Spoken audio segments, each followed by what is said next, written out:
Bonjour à tous. C'est avec un immense plaisir et malheureusement que notre congrès tient à sa fin avec la dernière thématique qui nous tient vraiment à cœur, qui est la place des techniciens de laboratoire dans la nouvelle réforme du système de santé marocain. Et pour cela, j'appelle notre cher professeur Al-Omari, professeur à l'Institut supérieur des professionnels infirmiers et techniques de santé, fort de son expertise et sa expérience, va nous présenter les défis et perspectives pour les techniciens de laboratoire dans ce contexte de réforme. Professeur Al-Omari, à vous la parole.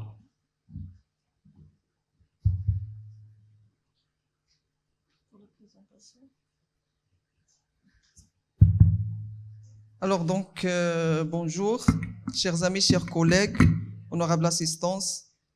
C'est toujours un énorme plaisir de participer dans les différents événements scientifiques organisés par l'Association nationale des techniciens de laboratoire au Maroc. Le sujet que je propose aujourd'hui, c'est la place du technicien de laboratoire dans la nouvelle réforme du système de santé marocain. Un sujet d'actualité en rapport bien sûr avec la nouvelle réforme de la protection sociale au Maroc. On va essayer bien sûr de le débattre d'un point de vue managériel. Alors donc, Sa Majesté le Roi, que Dieu l'assiste, a fait un diagnostic avec grande précision comme toujours, sur les différents dysfonctionnements du système national marocain, en pointant du doigt les inégalités liées à l'accès aux soins au Maroc et aussi les défaillances liées au management et à la gestion. Et il a mis les fondements d'un nouveau système de santé marocain qui répond bien sûr au triptyque de la qualité totale, particulièrement les standards de la qualité, le coût et le délai, et en incitant sur la régionalisation avancée et la déconcentration administrative. Pour le contexte de cette réforme, bien sûr, on a les hautes instructions royales qui restera la feuille de route pour la mise en place de la réforme du système, dans le cadre bien sûr de la réforme de la protection sociale au Maroc. On a aussi les engagements du Royaume avec les instances internationales. On a le pacte international des droits économiques, et sociaux et culturels, qui est un traité international conclu lors de l'Assemblée générale des Nations Unies, et particulièrement l'article 12, qui parle de la santé, la sécurité sanitaire, et aussi la protection, la couverture médicale universelle, et aussi les engagements avec l'OMS et aussi avec les Nations Unies pour la réalisation des objectifs de développement durable. On a aussi la norme juridique suprême du royaume, à savoir la constitution marocaine, et particulièrement on a l'article 34 et l'article 71. En effet, une loi cadre 0622 a été publiée le 12/12/2022, comportant 34 articles, et qui a abrogé officiellement la loi 3409 relative au système de santé et à l'offre de soins au Maroc. Ce nouveau système, il est basé sur 8 principes. On a l'égalité d'accès aux soins, on a la continuité des prestations sanitaires, l'équité et l'équilibre dans la répartition des ressources, on a la bonne gouvernance, on a l'adoption de l'approche genre, et on a à la recherche bien sûr d'une performance, une gestion axée sur le résultat et la reddition des comptes. On a la mutualisation des moyens et une mobilisation, une participation des différents acteurs sociaux, les citoyens, les institutions et les sociétés civiles. Donc on peut classer ces principes en 4 principaux axes dans lesquels on va essayer un peu de repérer là, on peut voir la contribution des techniciens de laboratoire.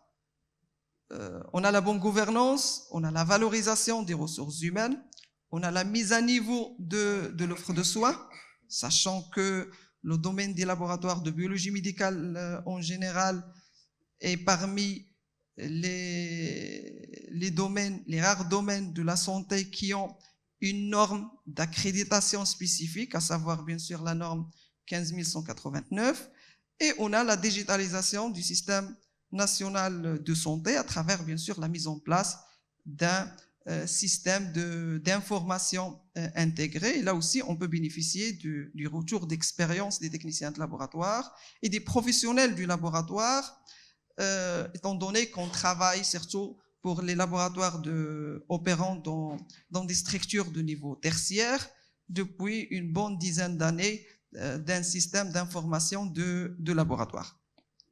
Donc là, on va essayer un peu de voir en détail d'un point de vue managériel chaque axe.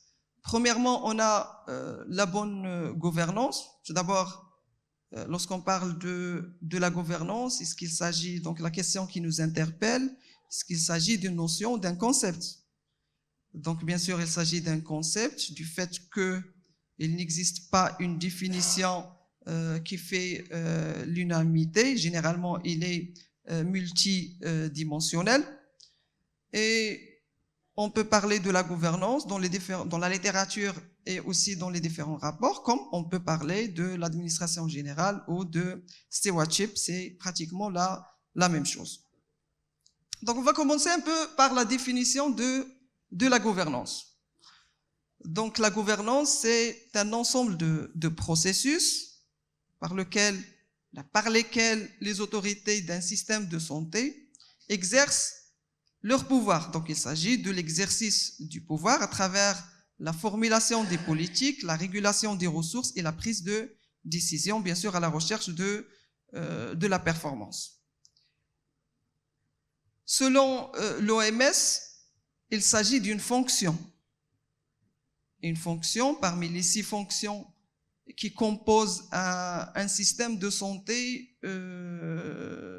performant.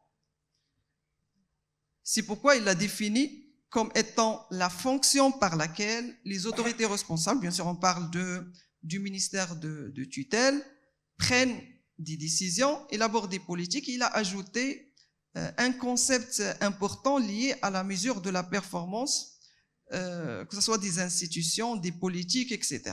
Dans le but, bien sûr, d'atteindre les objectifs de santé publique. Pour l'ONU, il a ajouté aussi un point d'extrême importance en rapport avec la gouvernance lié à la participation des citoyens. Donc la participation des citoyens et des différents acteurs sociaux dans les différentes politiques et dans la prise de décision. Alors je reviens à la réforme, à la loi 06-22, et là on peut dire que la gouvernance, il repose sur trois points essentiels. On a un système de gestion efficace pour bien sûr pallier aux dysfonctionnements liés au management. On a un système d'information intégré pour collecter bien sûr les informations et un système de financement à la recherche bien sûr de l'équilibre financier. Surtout aujourd'hui, on cherche à avoir des établissements de santé capables de s'auto-financer.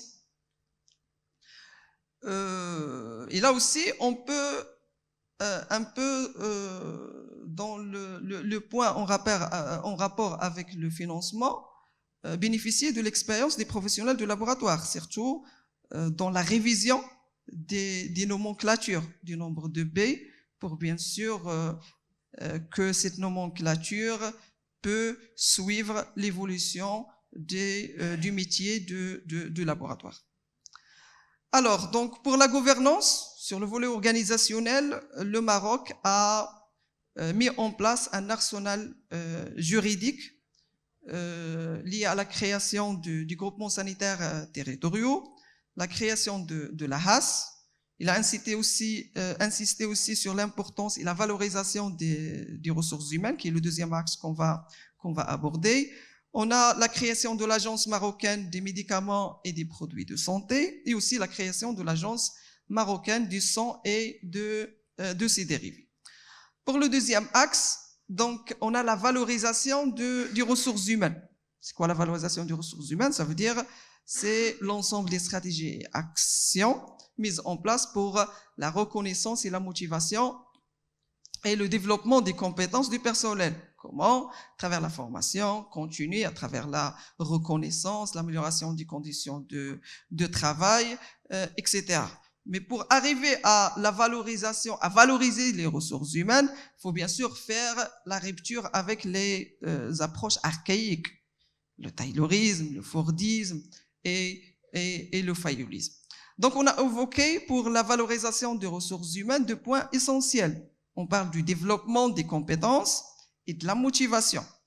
Donc, le développement de compétences, ça veut dire bénéficier du savoir, du savoir-faire, du savoir-être du personnel soignant. Et pourquoi pas aller au-delà et bénéficier du potentiel, qui est la partie cachée du potentiel et qui représente la grande partie de la compétence. Et pour bénéficier du potentiel, il faut savoir motiver. Comment motiver? Il faut bien sûr utiliser les différents outils motivationnels dans les différentes fonctions des ressources humaines. Un salaire au rendement, recrutement selon les compétences, une gestion de carrière qui fait la rupture avec la procédure actuelle, entre parenthèses démotivante au Maroc pour la fonction publique. Là, on peut stagner dans des grades, attendre une bonne dizaine d'années, voire 14 ans pour plafonner et passer au grade suivant, chose qui est un peu démotivant. Une formation continue en fonction du besoin. La communication elle est d'extrême importance, que ce soit ascendante, descendante ou transversale. Et la sanction qui ne démotive pas. Ça représente un grand défi pour les dirigeants. La mise en place de la réforme, on est bien d'accord qu'il va susciter un grand changement. Et du coup, pour les dirigeants, ils doivent être capables de faire quoi? Bien sûr, de bien gérer le changement, en adoptant un style de changement qui est à la fois progressif et volontaire. C'est ce qu'on appelle le changement construit, en préparant le changement à travers l'anticipation, avoir une vision, savoir conduire une bonne conduite du changement pour faire adhérer les collaborateurs. Parce que sans l'adhésion des collaborateurs, je ne pense pas qu'il y a une stratégie qui peut réussir. Donc on est bien d'accord qu'il faut bien manager le changement, mais aussi il faut mettre en place un style de management en fonction bien sûr du degré de motivation des collaborateurs et de leurs compétences. Et là, ce qui est recommandé selon la grille de l'ICAR, un style de management participatif et pourquoi pas délégatif. Donc je reviens à la nouvelle loi qui parle de l'élaboration de la nouvelle loi sur la fonction publique sanitaire qui a fait couler beaucoup d'encre dernièrement en rapport avec beaucoup de choses qui ont été débattues, surtout en rapport avec la stabilité des fonctionnaires. Réformer le système de formation, c'est bien. Former plus de professionnels de la santé, c'est bien pour le volet quantitatif, mais qu'en est-il du volet qualitatif? Encourager la recherche scientifique doit être la base. Augmenter les postes budgétaires, améliorer les conditions de travail et lier la rémunération aux au rendement. Donc, pour faire réussir la mise en place du nouveau système de la santé, bien sûr, il faut avoir un personnel motivé. Il faut inciter sur ce point lié à la motivation, une bonne conduite du changement pour une meilleure application du personnel. Pour le troisième axe, qui est lié à la mise à niveau de l'offre sanitaire, là, selon la loi, on parle de l'organisation territoriale de l'offre de soins. La mise à niveau des établissements de soins primaires, pourquoi pas la mise en place des petits laboratoires pour faire le suivi, que ce soit d'une maladie chronique, que ce soit des femmes enceintes, etc. Institutionnaliser l'obligation de respecter le circuit de soins qui pose un grand problème pour le système national de santé. Là, on trouve des établissements de santé qui fait une charge de travail assez remarquable et d'autres qui, entre parenthèses, qui chôment malheureusement. Partenariat public-privé pour bénéficier bien sûr des compétences des deux secteurs. Assurer la disponibilité du sang et de ses dérivés. Et là, un grand hommage pour les centres de transfusion marocains qui travaillent dans des conditions vraiment difficiles pour bien sûr servir une population avec une matière vitale. Assurer une cohérence et une équité dans la répartition des ressources à travers, bien sûr, le respect de la carte sanitaire régionale et nationale et la mise en place des filières de soins spécifiques par spécialité pour une bonne prise en charge des patients. Pour le quatrième et dernier axe, qui est la digitalisation du système de santé, là j'ai insisté sur le fait qu'il est important de bénéficier de l'expérience et du retour d'expérience des professionnels de laboratoire, parce qu'on est habitué de travailler avec des systèmes d'information intégrés. Donc un système d'information intégré et digitalisé qui permettra la collecte, le traitement, l'utilisation des informations liées au système pour son exploitation. La digitalisation, un système d'information digitalisé, pour avoir un dossier médical électronique, alors comme vous savez, ça pose beaucoup de problèmes, surtout liés à la sécurité des données, et du rendez-vous électronique pour faire la rupture avec les pratiques inéthiques dans certains de nos établissements publics et une facturation informatisée si on veut atteindre le niveau de la capacité d'autofinancement. Il faut insister sur l'informatisation de la facturation pour avoir des établissements de santé bien sûr autonomes financièrement. Et voilà, donc c'est ainsi que notre présentation touche sa fin. Merci pour votre aimable attention.